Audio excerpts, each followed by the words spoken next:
Orang sekarang keterlaluan khilafiyahnya, mencampuri ranah yang dia sendiri belum paham. Belum tentu dia paham. Iya Pak, serius saya yakin tuh. Kalau betul-betul didesak dia nanti diskusi pening dia tuh. Tapi begitulah kerasnya orang tuh memahami sebuah khilafiyah. Padahal yang menjadi muassisnya, pendiri mazhab lah ya, seperti Ahmad bin Hanbal, itu tak seperti itu kerasnya. Kita tinggalkan lah ya, biar kita paham, supaya kita tidak terlalu terlalu kental di khilafiyah itu.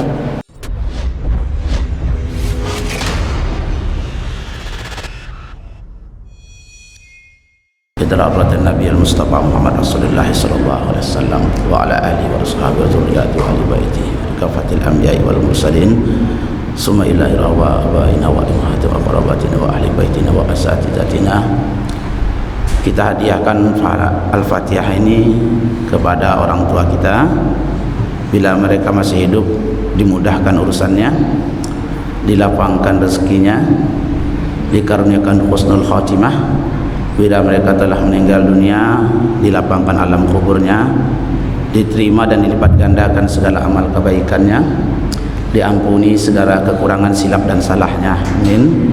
Kita hadiahkan juga kepada pengarang kitab yang akan kita pelajari pagi hari ini, dan kita hadiahkan juga kepada orang-orang yang berjasa di masjid kita ini, baik yang masih hidup ataupun yang telah meninggal dunia. Bikiromil Fatihah.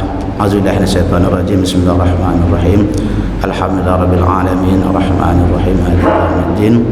Iyyaka na'budu wa iyyaka nasta'in. Ihdinas siratal mustaqim.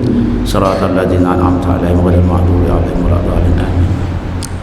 Baiklah, kita baca doa belajar. Rabbi shrah li sadri wa yassir li amri wahlul 'uqdatam min lisani yafqahu qawli. Luruskan niat belajar untuk mendapatkan ilmu, bukan ingin terlihat pintar di hadapan orang, bukan untuk mendebat orang. Ini perlu saya luruskan.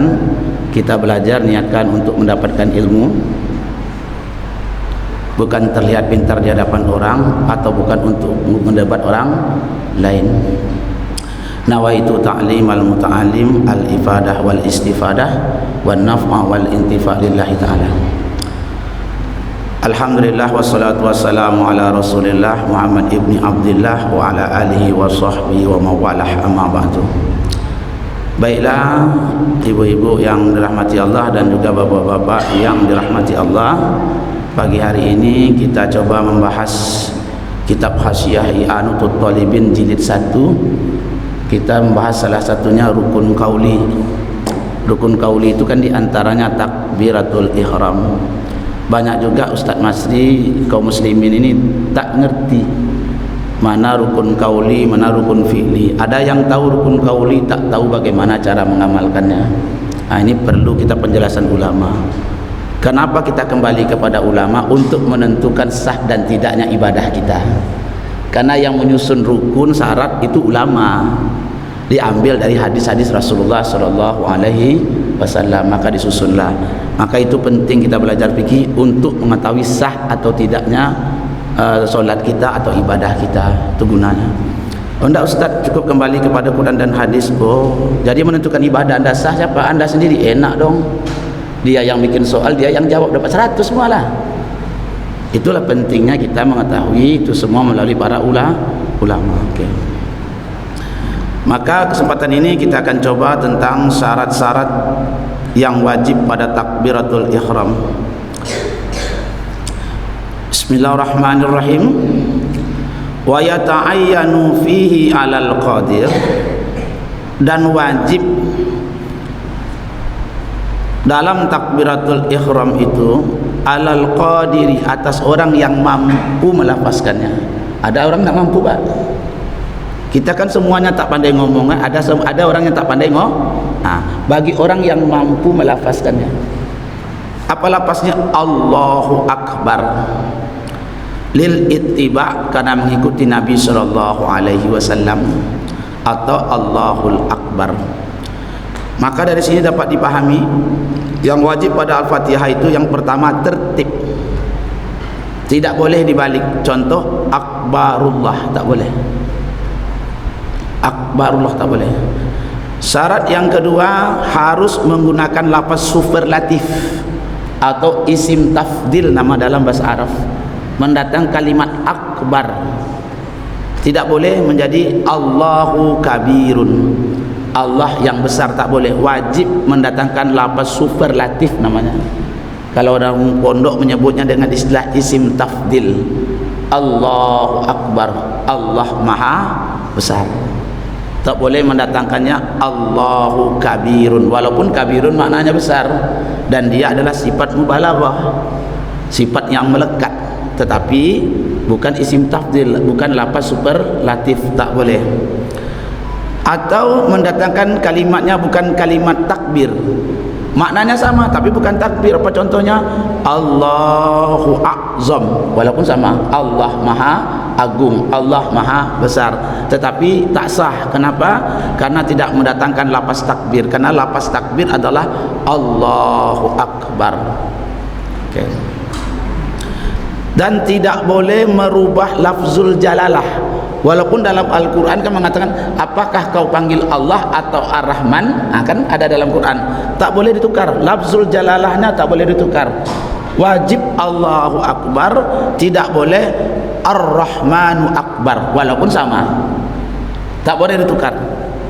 Wajib Allahu akbar, tidak boleh Ar-Rahmanu akbar. Tapi ada dalam Quran, Ustaz. Iya, dalam Quran ada, tetapi tidak boleh dirubah lafzul jalalah. Kemudian wa yadurru ikhlalu biharfin min Allahi akbar, tidak boleh merusak makna dari lafaz Allahu akbar. Apa contohnya? Wa ziyadati harfin, menambah satu huruf, yughayyirul makna, yang bisa merubah makna daripada Allahu akbar. Sering ini terjadi tapi tak sengaja. Perlu kita wirid ini untuk mengetahuinya.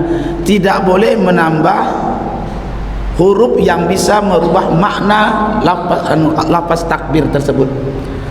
Apa contohnya? Kamati hamzah Allahu akbar, seperti memanjangkan lafaz hamzah pada Allahu akbar. Tak boleh. Allahu akbar yang benar, salah Allah, salah dia. Karena maknanya bisa berubah. Karena makna Allahu akbar itu maknanya jadi istifham. Apa maknanya? Apakah Allah itu maha besar? Merubah maknanya. Yang benar itu kan Allah, yang panjang itu loh, Allahu akbar. Maka syarat selanjutnya, tidak boleh menambah huruf yang bisa merubah makna atau merusak makna dari lafaz takbir. Contoh, maddi hamzah, memanjangkan hamzahnya. Itu sering bagi orang-orang yang penyakit was-was. Orang yang banyak was-was solatnya, Pak Masri, itu Allah. Itu sering dia memanjangkan hamzah, itu merusak makna. Kalau rusak lafaz takbirnya, rusak maknanya, batal solatnya, karena merusak rukun. Ya. Apa contoh lagi? Waka alfin bainal ba, seperti menambahkan di antara huruf alif setelah ba, seperti menambah huruf alif setelah ba.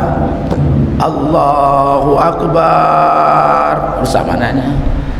Karena akbar itu jamak dari kabarun. Kabarun itu gendang, artinya Allah gendang-gendang, merubah maknanya. Memang sepele bentuknya, hanya menambah alif saja, tapi bisa merubah makna, yughayyirul makna, yang bisa merusak makna dari lafaz takbir, itu tak sah.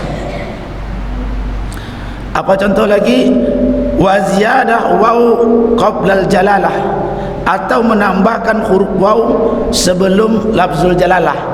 Ini akibat suka menyambung takbir dengan doa iftitah. Apa, suka menyambung lafaz niat. Itu juga sering terjadi, seperti usolli fardhu subhi rak'atain mustaqbilal qiblati ma'muman lillahi ta'ala, wallah ditambah huruf waw, wallahu akbar. Bentuknya sepele, karena diatupkan kemana nih? Waw itu kan kalimat sambung. Apa kalimat sebelumnya? Sementara itu adalah kalimat di awal. Wallahu akbar. Oke, kita lanjutkan dulu. Tidak boleh. Atau bentuknya menambah huruf waw sebelum lafzul jalalah. Wallahu akbar. Wa tahlili wawin sakinah, atau menambah waw sakin, waw yang berharakat sukun di antara lafaz Allah dan akbar. Contohnya Allahu akbar. Rusak makna tu. Jamak dari lahin. Lahin itu orang yang lalai. Berarti orang-orang yang lalai itu maha besar. Merusak maknanya. Allahu, dipanjangkannya hunya, menambah waw sukun setelah lafaz lafzul jalalah. Allahu. Terjadi, bukan tak terjadi. Kalau tak terjadi tak akan mungkin dibahas oleh ulama, ya kan? Allahu akbar tak boleh, merusak makna, karena maknanya orang yang lalai, jamak dari lahin. Atau menambah waw harkat bainal kalimaita ini, di antara kalimat Allah dan akbar. Allahu akbar. Allahu akbar ditambahnya waw berharkat di antara dua kalimat, yaitu di antara Allah dan akbar. Allahu akbar, merusak makna. Ini tidak boleh, batal dia. Kalau batal otomatis salatnya tidak sah. Seperti itu juga menambahkan mad alif yang di antara lam dan ha sampai kepada batas yang tidak ada seorang qori pun yang berpendapat. Saya tidak tahu ilmu tahsin ya. Dia kalau ulama fikih menyebutkan itu sekitar 7 harkat. 7 harkat berapa lama tu? Allahu akbar. Berapa lama tu 7 harkat? 7 alif berapa harkat? 14 ya. Ya tak boleh lebih dari itu, kecuali takbiratul intiqal, takbir berpindah. Kalau berpindah itu lain ceritanya. Kalau berpindah itu cara bertakbirnya dimulai dari tempat dia berpindah sampai ke tempat, dimulai dari tempat dia mulai sampai ke tempat dia berpindah. Ada juga yang salah Ustaz Masri, sujud dia takbirnya ketika sujud. Sebenarnya takbir itu ketika dia berdiri, Allahu akbar, sampai dia meletakkan keningnya di tempat sujud. Ada juga sebagian kawan kita sholat walaupun sunat Pak, tapi bukan itu aturan mainnya. Sholatnya tak batal, kan sunatnya, tak pakai takbir pun boleh kok. Diam-diam aja langsung sujud kan boleh, apa pula tak boleh. Cuma bukan itu aturannya. Aturannya adalah dimulai dari tempat itu sampai ke tempat dia berpindah. Ini kadang-kadang dia udah sujud ya, Allahu akbar, kita masih berdiri semua, dia udah sujud baru dia takbir. Tak. Tapi takbir itu adalah dimulai dari tempat dia pindah sampai ke tempat berpindah. Kalau dia ruku, Allahu akbar, sami Allahu liman hamidah, Allahu akbar, sampai ke tempat dia. Begitu dia aturan. Setelah kita bahas insyaallah. Itu ada aturan mainnya. Nanti panjangnya berapa nanti tanyalah ya, saya tidak berapa tahu. Wala yadurru waqfun yasira baina kalimataini, dan tidak membahayakan berhenti yang sebentar di antara dua kalimat, yaitu saktah untuk mengambil nafas. Secara prinsip tidak boleh dipisahkan antara dua lafaz Allah dan akbar. Allahu akbar tak boleh, Allahu akbar, kecuali untuk mengambil nafas. Karena ada orang nih yang nafasnya pendek, atau seperti orang tua-tua kan payah bernafas kan. Allah akbar boleh, tapi kalau orang yang normal dia harus menggabungkan satu nafas, Allahu akbar. Itu dia, tak boleh dipisah. Sama juga dengan Al-Fatihah, gitu juga pembahasannya nanti. Tidak boleh dipisah kecuali untuk mengambil nafas. Oke, selesai. Kemudian yang wajib pada Al-Fatihah itu yajibu isma'uhu ay at-takbiri nafsahu, wajib dia memperdengarkan takbir itu ke dirinya sendiri, in kana sahihas sam'i, jikalau dia orang yang normal pendengarannya. Tak boleh takbiratul ihram dalam hati, batal solatnya itu. Minimalnya kita dengar telinga kita sendiri. Sirriyah namanya itu. Kan dah saya jelaskan pertemuan kemarin, membaca itu kan ada 3 dalam bahasa Arab. Ada jahriyah, yaitu bacaan yang kita dengar orang lain dengar, itu jahriyah namanya. Yang kedua sirriyah. Apa itu sirriyah? Bacaan yang kita dengar orang lain tak mendengarnya, itu sirriyah namanya. Yang ketiga bacaan yang tidak didengar oleh kita orang lain dan kita sendiri pun tak dengar, tola'ah namanya, mutola'ah. Itu dia. Dalam solat cuma 2 bacaannya, jahriyah dan sirriyah. Takbir itu bagi makmum disirkan. Apa itu disirkan? Wajib dia dengar. Bagi orang yang pendengarnya ingkana shahihas sam'i, jikalau dia orang yang normal pendengarannya. Yang kedua, tidak ada suara yang mengganggu. Kalau ada suara yang mengganggu, maka ukuran kira-kira kalau tak ada suara itu dia dengar sah. Misalnya orang sedang ngecor atau storing, tak bisa kita dengar. Tapi kalau tidak ada storing kita dengar, itulah ukurannya. Ukurannya kalau tidak ada kebisingan atau suara apapun, kira-kira dia dengar. Allah. Kalau imam kan dia harus menjaharkan. Kalau imam kan dia harus jaharkan untuk diketahui oleh makmum. Kayak ingkana shahihas sam'i, jikalau dia orang yang sehat pendengarannya, wala arida, dan tidak ada yang mengganggu, min nahwi laghat, seperti suara kebisingan. Kalau ada suara kebisingan, seperti di situ ada pula orang pesta, tak bisa pula dilarang, Bapak. Kebetulan pula dia centeng di kampung nih, Pak RW juga tak berani melarang. Kita mau sholat juga, tak dengar kita takbir kita, dianggap sah kalau seandainya itu tidak ada dia dengar. Paham ya? Syaratnya ya. Kasairi ruknin qauliyin, seperti itu juga hukumnya seluruh rukun qauli wajib didengar olehnya. Apa saja rukun qauli itu? Takbiratul ihram. Yang kedua, Al-Fatihah. Wajib dia dengar telinganya tuh. Bukan orang lain dengar, wajib dia dengar minimalnya dirinya sendiri. Didengar oleh dirinya sendiri. Ingkana shahihas sam'i, jikalau dia sehat pendengarannya. Kalau wajib ya harus dilakukan, tak boleh baca dalam hati. Kemudian tahiyat, kemudian salawat kepada Nabi, yang terakhir salam. Salam sebelah kanan ya, bukan salam sebelah kiri. Sebelah kiri sunat. Makanya bapak, ayah, bunda, salam sebelah kanan terkentut, tak boleh salam sebelah kiri. Tak udah kentut, karena meneruskan ibadah yang fasid tak boleh. Pokoknya assalamualaikum kentut ya, jangan teruskan sebelah kiri, tak boleh lagi, karena yang kiri itu sunat, meneruskan ibadah sunat tak boleh, karena dia telah rusak ibadah yang fasid, tak boleh dia hukumnya. Makanya kita kalau jadi masbuk, banyak juga tak paham. Jadi masbuk, kapankah masbuk itu baru berdiri menambah rakaat?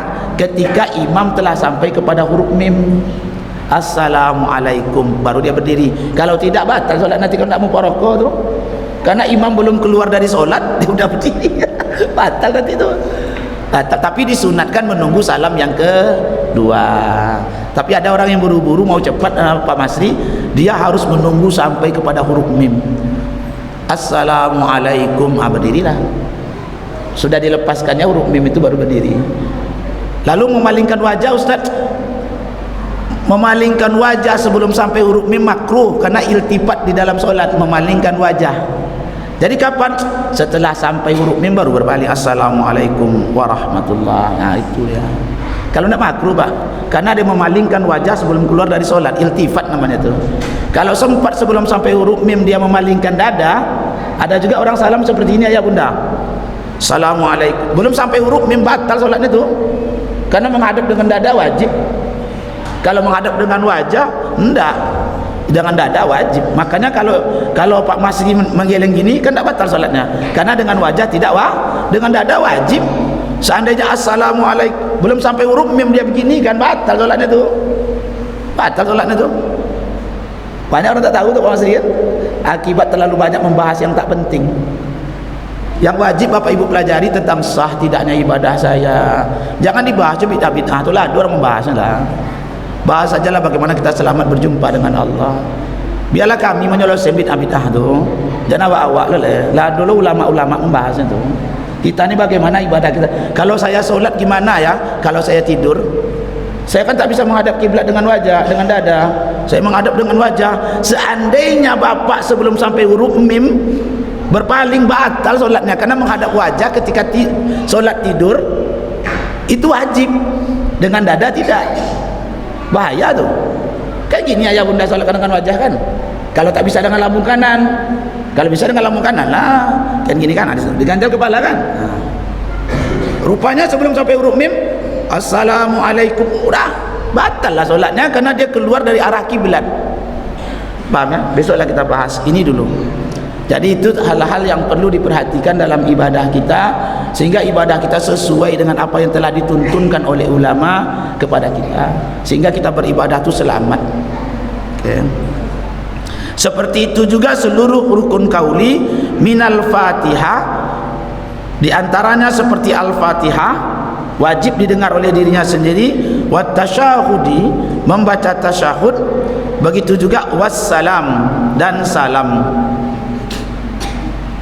Dan juga diperhitungkan, diiktibarkan juga mendengarkan mandubul qauli, hal-hal yang sunat yang sifatnya qauli. Disunatkan juga kita harus mendengarkannya. Apa contohnya? Subhana rabbiyal azim, kita dengar oleh telinga kita. Subhana rabbiyal a'la. Apalagi? Wajjahtu wajhiya lilladzi fatara, kita dengar. Jangan mengganggu orang sebelah pula. Yang ukurannya kita dengar, bisalah. Wa sunnah jazmu ro'ihi, dan disunatkan menjazamkan rohnya.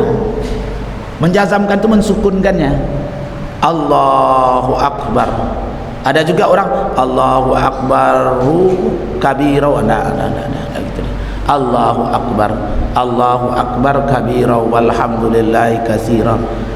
Ada juga orang mempermasalahkan, ayah bunda, kami langsung kabirau saja, Allahu Akbar kabira walhamdulillahi katsira. Boleh Ustaz? Boleh. Amilnya dihazabkan dah. Amilnya kan Allahu Akbar. Amilnya, kalau tidak apa yang memansubkan kabiron? Kabiron tak akan mungkin bisa mansub sendiri dia. Itu dalam kaidah bahasa Arab, qawaidul lughatil arabiyyah dibahas. Tak akan mungkin dia bisa nasab sendiri. Pasti ada yang menasabkan, membuat dia berbaris atas. Kalau ditampilkan amilnya boleh. Allahu Akbar kabira walhamd. Berarti ditampilkannya amilnya. Bagi anak pondok mungkin yang pernah sekolah pondok paham. Maksud saya jangan dipermasalahkan Allahu Akbarnya itu. Allahu Akbar kabira walhamdulillahi katsiran. Jangan permasalahkan, karena dia menampilkan amil. Kalau dia sembunyikan boleh. Sama seperti ini, ghufranaka. Kok bisa mansub dia? Karena ada amil yang menasabkannya. Ampunkanlah kami ya Allah, ghufranaka. Itu dia. Dah ya? Jadi itu tidak perlu dipermasalahkan. Itu permasalahan ulama nahu, jangan ikut-ikut pula kita lagi. Urusan kita yang wajib adalah mengetahui bagaimana ibadah kita sah atau tidak. Sekarang orang terlalu banyak mencampuri ranah yang kadang dia sendiri pun belum tentu paham. Banyak orang sekarang ini saya lihat lebih banyak bicaranya dari yang diketahuinya. Ini berbahaya. Sebaiknya kita amalkan saja. Kalau Pak Masri belajar dengan orang NU, ya ikuti saja ulama NU itu. Oh enggak Ustaz, kami ikut ulama orang-orang Malikiyah, ya silakan saja, enggak apa-apa.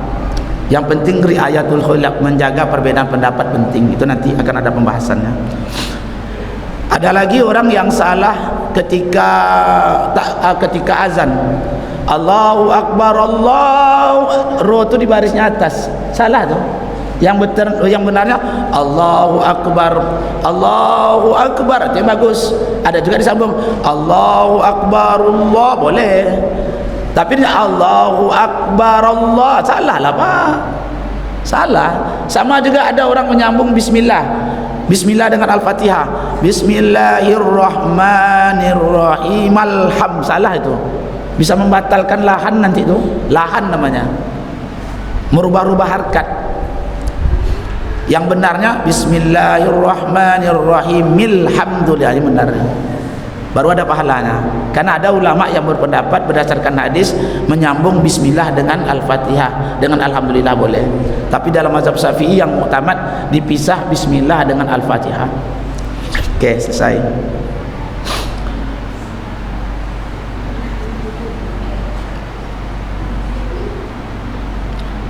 Bagi imam wajahara bihi lil imam wajahrun, dan disunatkan menjaharkan dengan takbir li imamin, bagi imam, makmum tidak, li imamin kasairi takbiratil intiqalat, seperti itu juga seluruh takbir intiqal.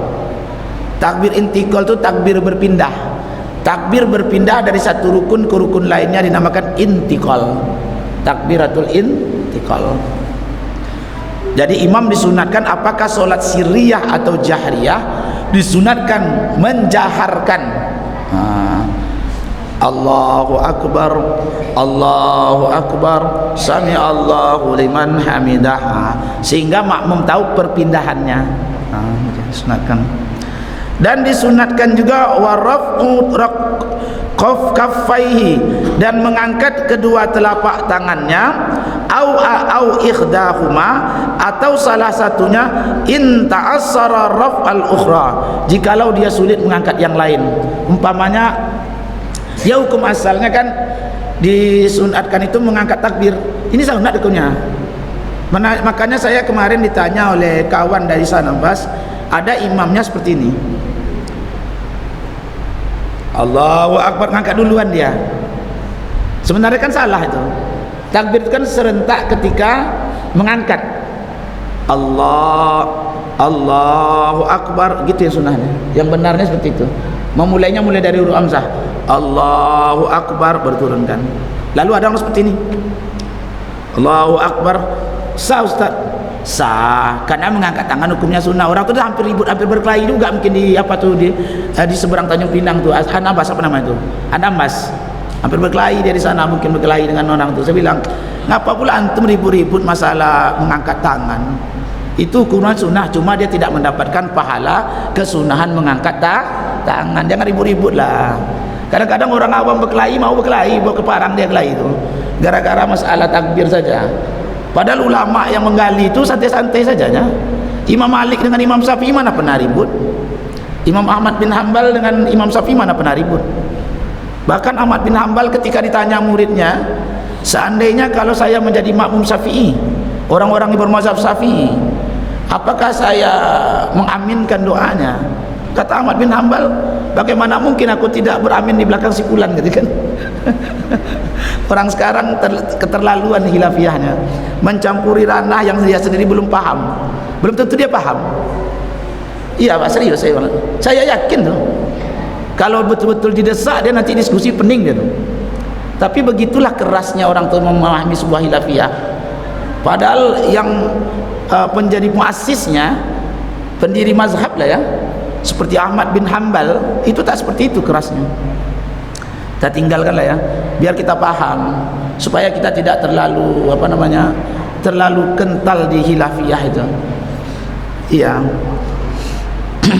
Bahkan pernah orang bermazhab Hambali, Hanafiyah, itu kan pernah juga dia berkunut di ikraman li Syafi'i gitu ya kan, untuk memuliakan Syafi'i saja sogan lah Pak. Ada Imam Syafi'i. Biasa saja orang dahulu. Orang sekarang terlalu tajam perbedaan pendapat itu. Sampai bermaaf-maafan sebelum puasa pun dipermasalahkan. Padahal hadis keumuman ada. Kenapa begitu? Ada ancaman. Di antara orang yang tidak diterima puasanya adalah orang yang masih musahin. Musahin kan orang tak bertegur sapa. Adapun caranya Rasulullah tak menjelaskan. Disitulah ulama bermain bagaimana menuntun umat mudah mengamalkan hadis. Itu dia. Mana ada caranya? Rasulullah itu kadang memberikan umum, lalu kita bagaimana cara menjalankannya. Yang penting tidak melanggar syariat. Kadang-kadang kita minta maaf aja susah. Udah saya maafkan sebelum itu. Iya, semua orang pun kayak gitu. Saya pun Pak Masri kalau datang bayar hutang ke saya, sebenarnya kalau Bapak tak bayar dah saya ikhlaskan, tapi saya ambil juga kan. Paham ya? Terlalu tajam orang sekarang membahas hilafiyah, sampai habis waktu dia memikirkan hilafiyah, sampai di dalam solat teringat juga di hilafiyah lagi, sampai dalam solat lah, sampai terlalaikan dia gara-gara itu. Pak Jaiku lo imam alamat lah berkunut pagi ko. Datang pula saya, Pak Jaiku imam dia akan berkunut pula dan subuh. Terlalu tajam. Sampai ke dalam solat pun dihitungnya. Padahal kewajiban dia bagaimana khusyuk menghadap Allah.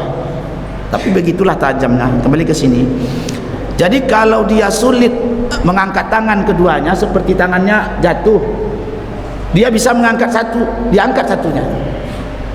Au ihdahuma, atau mengangkat salah satu dari kedua tangannya. In ta'asara, jikalau dia sulit, raf'al ukhra, mengangkat tangan yang tangan kiri aja nyopak yang bisa, tangan kanan di apa patah, ya tangan kiri tu angkat. Paham ya? Ngangkat segiko bisanya Ustaz, segiko tak bisa, segini lah angkat. La yukallifullahu nafsan illa wus'ah. Tak ada tangan dah Ustaz, jangan diangkat, jangan melompat lagi. Apa pula payah-payah?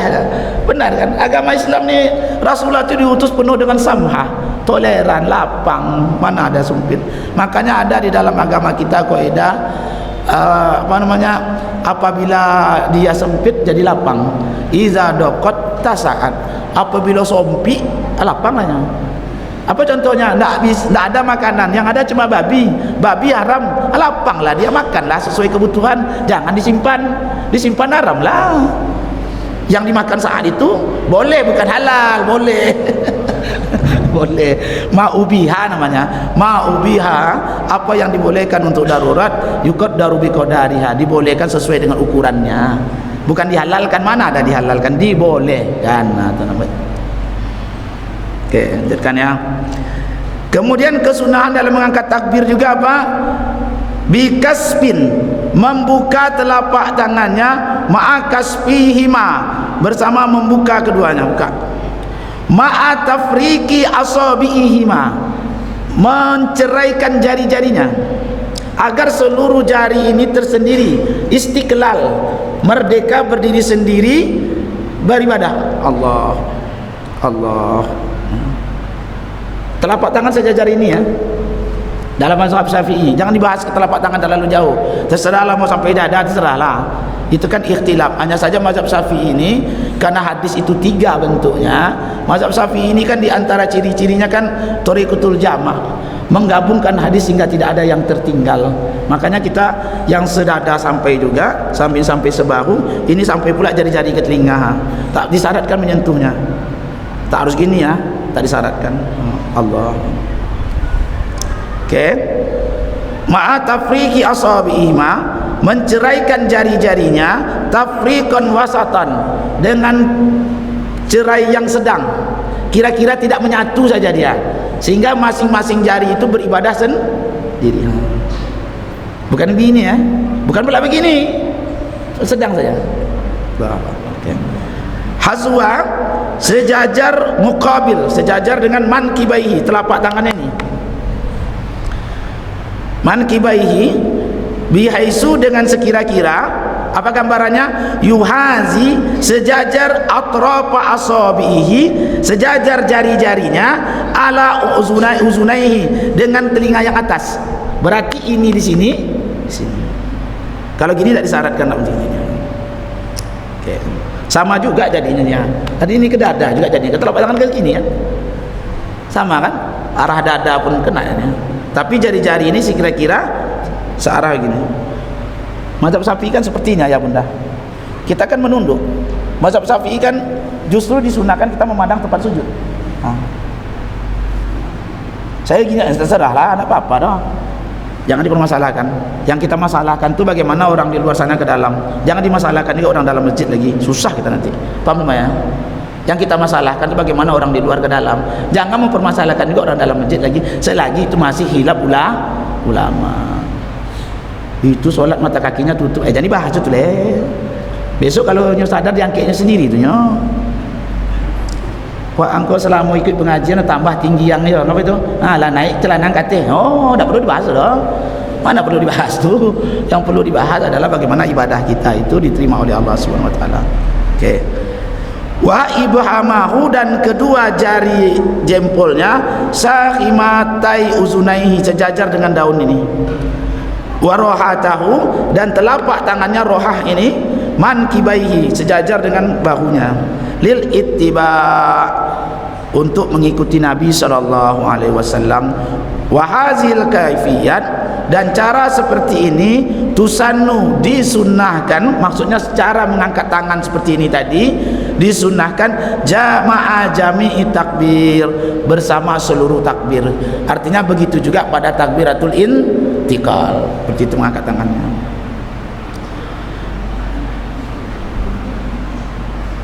Lalu bagaimanakah cara takbiratul ihram yang benar? Disunatkan takbiratul ihram,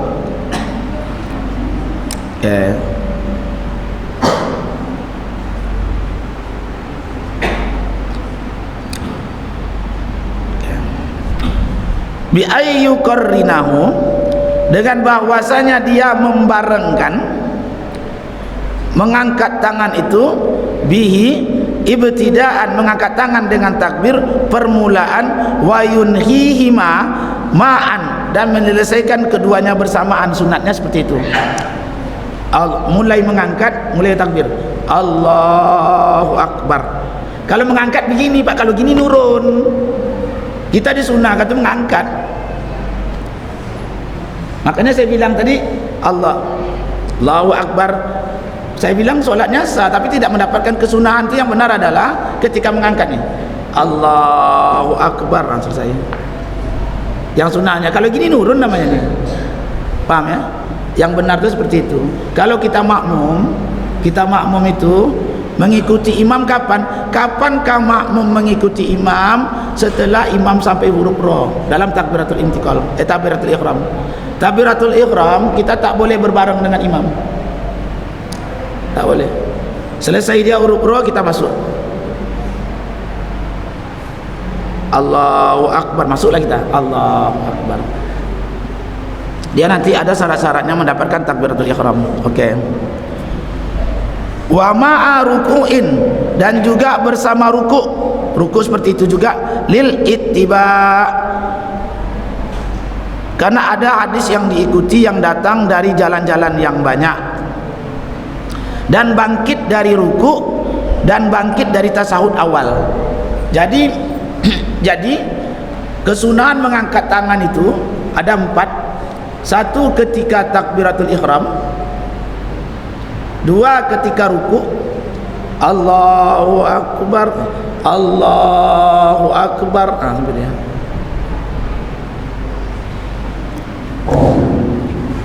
Allahu Akbar, merunduk dia ruku sampai berhenti ruku. Kemudian ketika bangkit dari ruku, dah 3. Kemudian ketika mengangkat tangan dari ketika bangkit dari tahiyat awal, 4 ya. Ketika takbiratul ihram, dalam mazhab Syafi'i perempuan begini saja. Bunda dalam mazhab Syafi'i takbirnya begini aja. Rukuknya pun beda, agak menjepit perutnya itu hampir ke pahanya. Agak beda deh perempuan dengan laki-laki. Nanti kita jelaskan. Kemudian setelah diangkat, di mana diletakkan?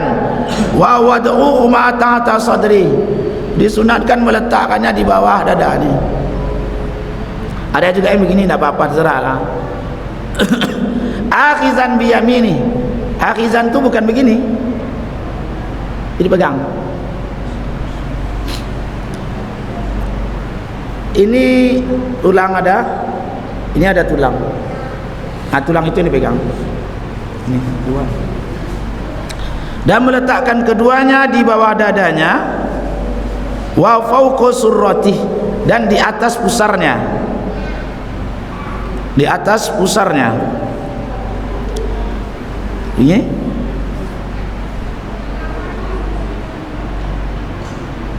kalau dalam Imam Ghazali seperti ini dia. Tapi kalau apa itu dipegang dengan tangan kanan, kau ayasari, pergelangan ininya kirinya dipegang oleh tangan kanannya, letakkan bawah. Namun kalau anak Said Alwi Al-Maliki, Said Alwi kan Maliki, mazhabnya. Anaknya Syafi'i. Anaknya itu kalau sholat diletakkan di sini. Itu sunnah juga. Tapi itu diamalkan biasanya oleh orang-orang yang ikut tasawuf lah. Karena dia menjaga hatinya di sini. Kalau tidak dijaga bahaya nanti. Tapi dua-duanya diamalkan ya. Tapi umumnya mazhab Syafi'i begini dia. Oke.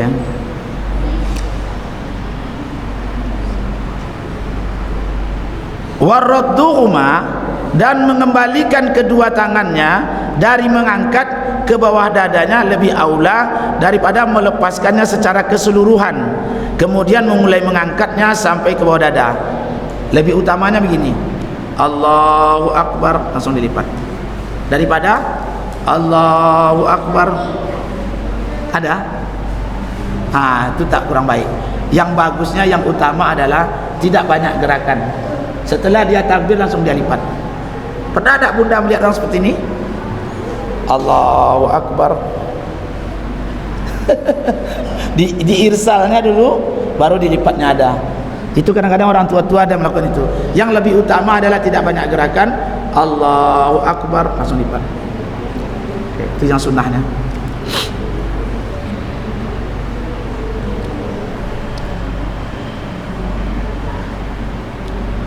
Payambari, dan sepatutnya ayyanzura, dia melihat sebelum mengangkat tangan dan sebelum takbir ila maudhi'i sujudi, ke tempat sujudnya. Jadi sebelum ayah bunda mengangkat tangan, lihat ke tempat sujud yang lebih utama. Dalam mazhab Syafi'i itu dia. Oke. Dan menundukkan kepalanya sedikit, kemudian baru dia mengangkatnya. Baru diangkat. Allahu Akbar. Nah, kita dalam mazhab Syafi'i itu disunnahkan melihat tempat sujud supaya jangan jelalatan. Dari mana mengambil dalilnya? Supaya jangan melihat ke atas, jangan mata jelalatan. Kalau gitu kan banyak yang kan ditengok, berputar-putar mata, iltifat dengan mata kan makruh. Memang tak membatalkan solat. Maka ditundukkan pandangan ke tempat sujud agar lebih tawadhu. Oke, sebelum kita lanjutkan, kita diskusikan dulu. Ada yang mau didiskusikan? Mana tahu nanti yang belum saya baca Bapak Ibu terbaca, yang Bapak Ibu tak terbaca saya terbaca. Itu enaknya kita diskusi sehingga ilmu itu sampai. Ini baru kita belajar tentang takbiratul ihram. Nanti kita sambung lagi kalau tidak ada pertanyaan. Oke, ada yang mau didiskusikan Bapak? Anda 6.17 dah, tanyalah cepat kalau mau diskusi. Ya silakan. Ya Pak, ada mikrofon, kasih Bapak kita.